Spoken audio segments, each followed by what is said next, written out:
Mucha gente se pregunta cuáles son eh, digamos, las claves y las recomendaciones para tener una entrevista exitosa.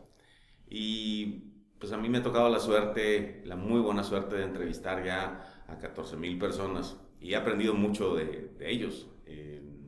Y quisiera compartirles pues estos aprendizajes, ¿no? Lo primero que hay que hacer es pues, aprovechar la tecnología, irse a internet, ver videos, tutoriales, etcétera, tomar lo mejor de cada uno y listo, regresar. Una vez que regreses de ahí, lo primero que tienes que repasar es el concepto fundamental de una entrevista. Una entrevista es un espacio de tiempo en el que hay preguntas y hay respuestas. Hay de muchos tipos, pero al final son preguntas y respuestas. Y la finalidad de una entrevista es dejarse conocer. Por lo tanto, tu trabajo es dejarte conocer, ser tú mismo en primera instancia y más importante. Y te preguntarás, o mucha gente, digo, de repente se ponen nerviosos y, pues es que si me dejo conocer no me van a contratar. Pues qué bueno, porque eso significa que ese trabajo no es para ti y nadie quiere estar en un trabajo miserable en el que no puedes ser tú. Entonces, la característica número uno de las personas que se entrevistan exitosamente es que se dejan conocer. Segundo, hay que tener un cierto proceso para responder preguntas y ese proceso tiene varias partes.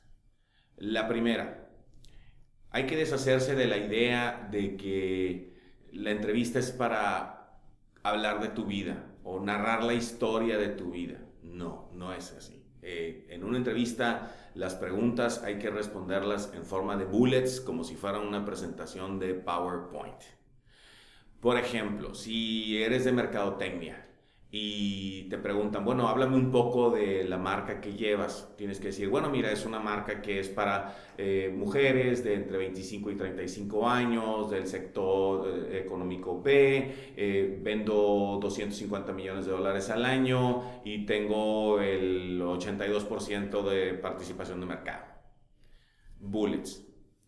El entrevistador siempre está buscando algunas cosas en el entrevistado. Cuando tú menciones todos esos bullets, seguramente se va a enganchar con uno y va a querer saber más de ese uno. Y entonces probablemente te pregunte, oye, pero ¿y si tienes el 82% de la participación de mercado, cómo le haces para crecer? Porque pues, te queda solo un 18%, entonces ¿cómo le haces? ¿Cómo son tus estrategias? ¿Es nada más para conservar o si quieren seguir creciendo? O, ¿no? En una compañía de consumo típicamente nunca quieres dejar de crecer. Y entonces eso ya vuelve la entrevista más interesante y te da oportunidad a ti de ahora sí dar detalles, ser mucho más específico, hablar de la estrategia, hablar de los aprendizajes que tú has logrado extraer de esta responsabilidad y ahora sí te explayas y ahora sí ya empiezas a hacer un poco de storytelling, ¿no? Entonces, responder en bullets y cuando se enganchen con uno o dos de ellos, ahora sí dar detalles, aprendizajes y storytelling. Ahora, es muy importante no caer en el supermanismo. Punto número 3. Para no caer en el supermanismo, bueno, primero explico qué quiero decir con supermanismo. Es llegar a la entrevista con tu capa roja y tus mallas y decir, tengo pecho de acero, vuelo más rápido que un avión, tengo visión de rayos X, que es lo que mucha gente trata de hacer a la hora de la entrevista, bajo la premisa de que te estás vendiendo y como te vendes te contratan y entonces pues véndete, ¿no? Y en el afán de hacer eso, muchos candidatos caen en eso que a mí me gusta llamar supermanismo. Para evitar eso, hay dos cosas que puedes hacer. La primera es que cuando hables de tus logros, de que tienes el 82% de la categoría o de la participación de mercado y de todo lo que te está yendo muy bien, también matiza. Entonces hablas de lo que sí está muy bien, pero también hablas de lo que no está tan bien, de las cosas que te falta por hacer. Por ejemplo, oye, pues sí, el target es mujeres de 25 a 35 años, pero fíjate que de 30 a 35 nos va muy bien, pero de 25 a 30 no, y eso nos preocupa porque son las más jóvenes, y entonces puede ser que la marca empiece a decaer con el tiempo, y todas estas cosas le dan un muy buen matiz a tus logros, porque nunca nada sale perfecto, la verdad de las cosas. Siempre hay cosas que salen bien, y dentro de esas cosas que salen bien, algunos detallitos, algunas cositas no están tan bien y hay que corregir sobre la marcha. Entonces es importante que menciones todas estas cosas. La segunda es, si la persona que está entrevistándote, salvo la excepción de que sea un reclutador, un headhunter, ¿no? Pero si es un reclutador de la empresa, o va a ser tu jefe o quien sea que trabaje en la empresa, si esa persona, si te va bien y te ofrecen, pues va a ser tu compañero de trabajo. Entonces, imagínate que son compañeros de trabajo y que se conocen muy bien. Eso te va a ayudar a no exagerar los logros. Porque cuando tú estás con una persona que te conoce, pues difícilmente lo puedes hacer, ¿no? Pues porque te conoce. Entonces, piensa en que son amigos, que te conoce desde hace mucho tiempo, y que, por lo tanto, no puedes exagerar los logros. Ahora, esto también tiene un poco de riesgo, porque si te la crees demasiado de que son amigos, se conocen desde hace mucho tiempo, puede ser que caigas en el lenguaje informal, o en narrar tus logros y tus ventajas competitivas de manera muy coloquial, y eso tampoco está bien, ¿no? En una entrevista el lenguaje debe ser naturalmente formal y formalmente natural. Es una línea muy delgada y muy sutil, que sí puede hacer la diferencia hacia un lado o hacia el otro. Pero usando estos dos tips con moderación, seguramente te va a ir muy bien. Número 4, y este es muy efectivo. Hay una enorme diferencia entre hablar de tus logros, en mostrar lo que eres hablando de tus logros, versus preguntar. Y voy a dar un ejemplo bastante coloquial, pero que creo que lo ilustra muy bien. Vamos a suponer que yo el día de hoy tengo una cena en mi casa, y pues voy a un lugar en el que venden vinos, ¿no? Y pues como alguien, digamos, no conocedor de esos menesteres, pues voy a hablar ahí con el sommelier o con el dependiente o quien sea, y le voy a decir, oye, pues mira, tengo una cena en la casa, ¿qué vino me recomiendas? No, pues ¿de qué es su cena? No, pues es de cordero o no sé, lo que sea. Bueno, pues mire, le recomiendo este y tal. Y entonces yo voy a empezar a hacer las preguntas de, pues el clásico desconocedor de los temas. Bueno, ¿y este qué tal está? ¿Y este qué tal está? Y también y tal, normal. Y vamos a suponer que de repente llega alguien y le pregunta al mismo dependiente, oye, ¿y cómo les fue con las lluvias en el Valle de Guadalupe? Esa sola pregunta demuestra que esa persona es todo un conocedor. Porque aparentemente, cuando llueve mucho antes de agosto, que es la temporada en la que se cosecha la uva y se empieza a procesar el vino, pues si llueve mucho, las uvas tienen más agua y entonces el vino sabe diferente. Claro que las personas que no somos tan conocedoras no lo notamos, pero los que sí saben de vino, claro que les importa si hubo más agua, menos agua, si hubo más días de sol, menos días de sol, si hubo más viento, etcétera, ¿no? Todos estos detalles que hacen que un vino de una cosecha sea diferente a la otra y demás. Entonces, ese señor, que seguramente es un conocedor y que seguramente se la pasa en los festivales del vino de Bordeaux en Francia, y el de Australia, y el del Valle de Guadalupe en México, y todos estos de Napa Valley y demás, pudo haber dicho lo mucho que sabe de vinos, presumiendo que ha ido a todos estos festivales y que conoce a no sé qué tantos enólogos y que él en el medio es súper conocido y que es toda una autoridad, lo cual típicamente todos tratamos de hacer en una entrevista, versus con una sola pregunta dijo todo. Esa es la enorme diferencia. Y entonces, ¿qué tienes que hacer?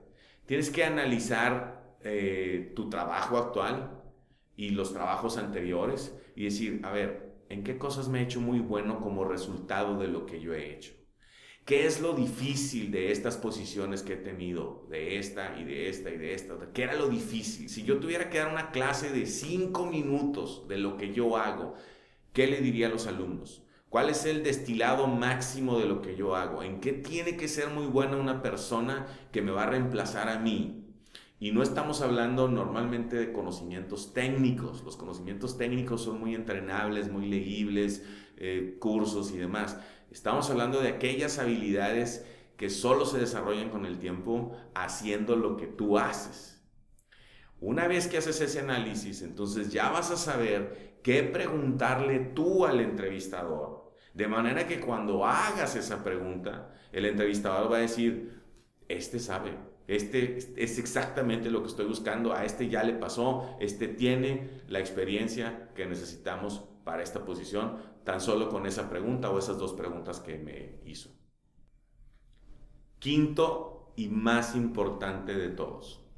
Tendemos a creer que hablar de tus errores en una entrevista te perjudica, lo cual es completamente falso. En mi experiencia es sumamente poderoso hablar de los errores, de esos que más te dan pena, de esos que de veras dices, híjole, ¿cómo me pude haber equivocado así? Esos precisamente. Y voy a tratar de narrar dos situaciones hipotéticas que creo que van a demostrar lo que estoy tratando de decir.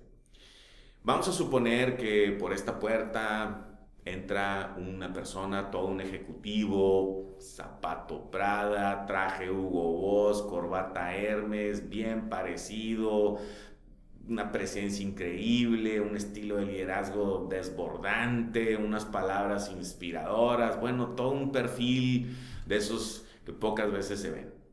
Y vamos a suponer que llegue y entonces nos empieza a hablar de todos sus logros y todo lo que ha hecho y de todo lo maravillosa que ha sido su vida y de lo exitoso que ha sido y de cómo en su compañía lo adoran y todas estas cosas, ¿no?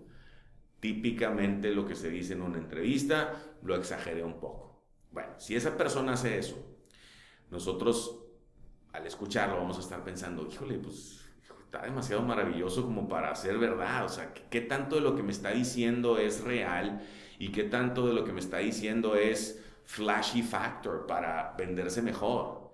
Le multiplico por 0.7 o 0.8 o 0.5. ¿Por cuánto le multiplico para llegar a la realidad? Porque todos sabemos que nada nunca está tan bonito y nunca nada sale tan perfecto. Al final lo que vamos a hacer es pasar por la tela del juicio lo que nos está diciendo. Eso sucede en todas las entrevistas. Ahora, imaginemos el escenario B. La misma persona con sus mismos zapatos y corbata y traje entra por ahí y lo primero que nos dice es: acabo de cometer el error más grande de mi vida. Mi jefe me va a correr cuando se entere. Lo primero que vamos a hacer es que le vamos a creer, porque ni modo que nos esté tratando de impresionar con eso. Pero fíjese la diferencia tan importante. Le vamos a creer. Eso es completamente distinto a: te voy a pasar por la tela del juicio tus argumentos a ver qué tanto te creo. Creo es sinónimo de confianza y confianza es sinónimo de muy probablemente te contrate a ti porque te veo, te siento confianza, me siento cómodo contigo, etc. Pero además no solo eso, no solo le vamos a creer, aunque igual y nos pudiera estar contando mentiras, le hubiéramos creído. Lo que a continuación va a pasar es que vamos a tener empatía, porque a él le vamos a preguntar un poco más, no para ver si lo hizo o no lo hizo, le vamos a preguntar más para ver cómo le ayudamos. Les ha pasado, llega alguien y les platica una cosa terrible y entonces ustedes le preguntan, bueno, a ver, espérate, platícame un poco y a ver, dame un poco más cómo te sientes, cómo estás, etcétera. Empieza a surgir la empatía. Entonces es, te creo, confianza, empatía. Y lo que a continuación va a suceder, cuando nos termine de contar todo el detalle de todo lo que le sucedió, es que vamos a tratar de superar su error. Y también les ha pasado. Han estado en un café, alguien menciona una pifia horrible que en alguna ocasión les sucedió y los que están en la mesa inmediatamente empiezan a decir, no hombre, eso no es nada. Espérate, déjame te platico lo que yo hice un día, déjame te platico lo que mi primo hizo un día. Oye Juan, platícale lo que aquella vez te pasó en el avión y etcétera. Y tratamos de superar el error. No porque queramos superarlo, sino porque nos identificamos con el error. A ver, ¿quién no ha mandado un correo a la persona equivocada? ¿Quién no ha mandado un correo con un attachment de más? ¿A quién no se le ha olvidado poner el attachment? ¿Quién no ha mandado un Excel con columnas que se le olvidó borrar? Todos hemos cometido básicamente los mismos errores. De hecho, si la persona que te está entrevistando tiene unos pocos años más o más años de experiencia que tú, el error que tú quieras mencionar seguro ya lo cometió en su contexto, pero seguro ya lo cometió. Entonces, no desaproveches la oportunidad de hablar de aquellos errores que has cometido, lo que aprendiste derivado de esos errores, cómo te vacunaste para el futuro y cómo esos aprendizajes agregan valor hacia el futuro de tu carrera y hacia el futuro de esa empresa que quieres que te contrate. Entonces, 5 puntos. Primero, hablar en bullets. Eso dice que tienes la capacidad de sintetizar. 2. Cuando se enganchen con uno o dos de esos bullets, tienes que dar detalles, aprendizajes, storytelling, porque eso dice, estuve ahí, yo lo hice y te puedo hablar hasta el nivel subatómico si es necesario. 3. No caer en el supermanismo. Para eso hay que hacer 2 cosas. 1, matizar, hablando de las cosas que no salieron tan bien, lo que se tuvo que corregir después del gran éxito, etcétera, etcétera. Y también considerar o imaginarte que la otra persona es tu compañero de trabajo y se conocen desde hace tiempo, sin caer en la informalidad. 4, tienes que preguntar en vez de andar diciendo. Hacer preguntas de conocedor, de esas que cuando las haces la gente dice, este sabe todo lo que tiene que saber del trabajo que lo vamos a poner a hacer. Y 5, hablar de tus errores y hablar de esos errores, además de los aprendizajes que has tenido, cómo te vacunaste y cómo eso agrega valor a tu carrera en el futuro y al futuro de la empresa con la que te quieres contratar. Espero que estos tips que yo he aprendido de muchísima gente que es muy buena entrevistándote te sirvan y bueno, estamos para ayudarte cuando gustes en careeradvisor.mx. Muchas gracias.